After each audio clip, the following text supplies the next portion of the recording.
It's 3 a.m., and your brain decides that now is the perfect time to take a tiny, awkward line you said 3 years ago and play it on repeat.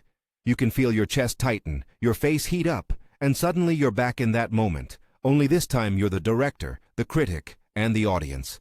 This is what your mind is really doing when you replay conversations. It's not giving you a neutral recording to learn from. It's trying to rewrite who you are, to close a gap it doesn't like between the person you were and the person you want to be.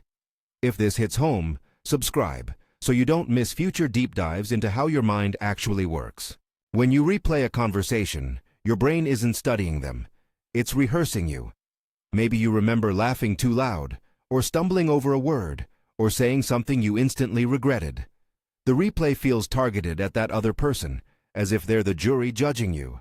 But underneath that feeling is something quieter and more stubborn, the desire to become the version of yourself who would never do that. That difference, the identity gap between who you think you should be and who you think you are in that memory, drives the loop. Your mind keeps looping because it's trying to edit that past performance into something better, and the only tool it has is endless rehearsal. Part of why that rehearsal is so painful is how memory works. Memory is not a video camera. It's more like a scrapbook you keep revising. Each time you pull up the page, you glue on a new photo, scribble a new caption, add another line of commentary. The version you recall tomorrow is based on the version you recalled today. So when anxiety or shame walks into the room, it adds its own captions.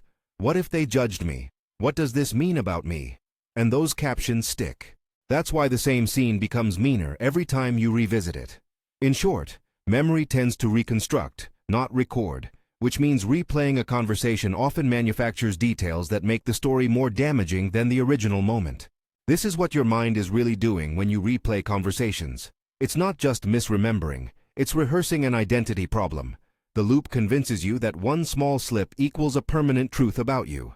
Over time, that repetitive rehearsal wires a louder inner critic. Instead of treating the memory as a single event, your mind rehearses a narrative. I'm awkward. I always mess up. I'm not good enough.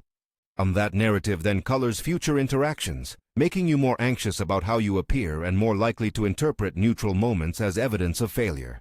So how do you tell the difference between useful reflection and destructive rumination? Reflection is short, practical, and ends. You notice a misstep, you extract one clear lesson, and you move on.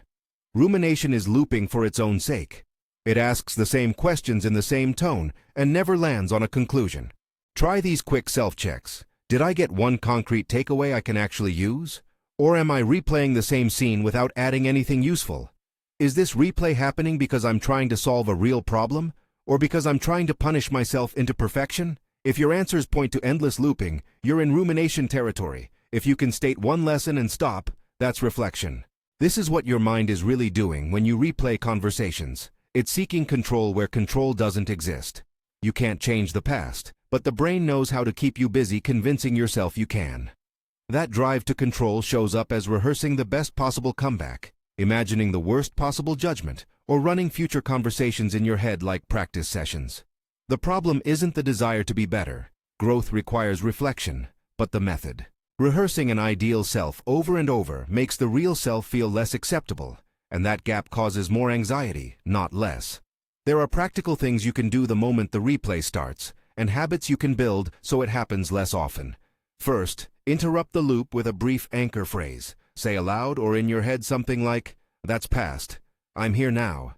Short, neutral, and grounding. Second, create a tiny processing ritual. Set a timer for 5 minutes, write one sentence about what you learned, and then close the page. This gives your mind permission to review without letting it binge.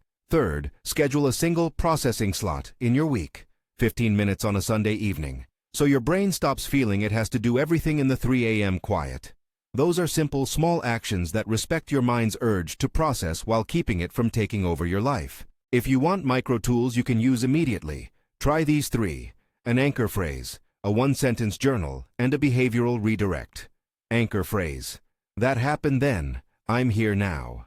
One-sentence journal. Write the moment, the single lesson, and fold the paper or hit save and close the document. Behavioral redirect. Text a friend a question about their day, or make a cup of tea and mindfully notice the warmth in your hands.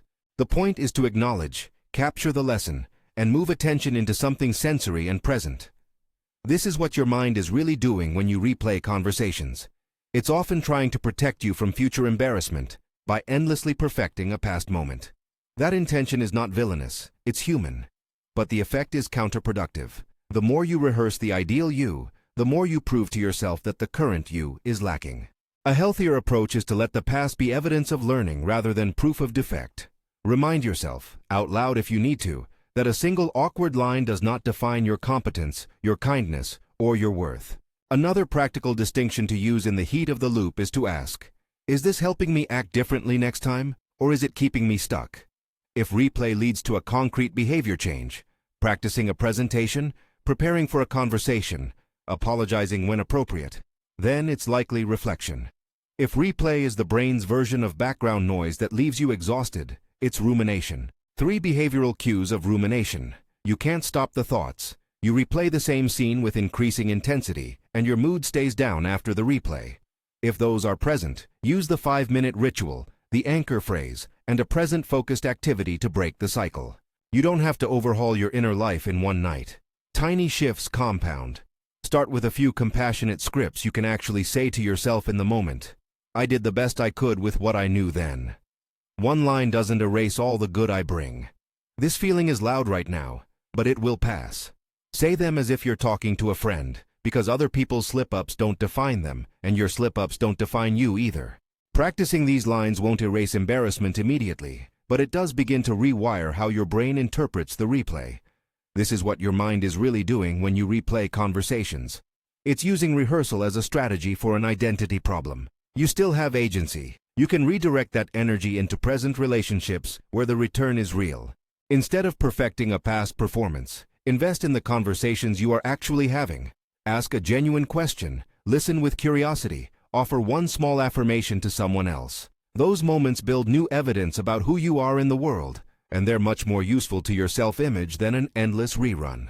If you want a short routine to try tonight, notice the replay. Name it. That's rumination. Set a 5-minute timer. Write one sentence of learning, say a compassion line out loud, and then do a simple physical task. Wash a dish, stretch, or step outside and breathe the air. Repeat this for a week and notice whether your midnight rehearsals begin to thin out. Remember, the goal isn't to shame the mind for doing what minds do. It's to give it better habits. In the long view, be gentle with yourself. Replaying conversations is part brain's attempt to protect you and part imperfect habit. It doesn't make you flawed. It makes you human. The faster you can see that rewind for what it is, a misguided attempt to control or fix, you give yourself the chance to stop pouring energy into the past and start spending it where it matters, in the conversations you're having now. This is what your mind is really doing when you replay conversations, and knowing that gives you the power to respond differently. If this helped you see the loop more clearly, subscribe for more clear, practical ideas about how your mind actually works. And if you want, check out the next video for simple ways to bring your attention back to the present when your brain wants to hit rewind.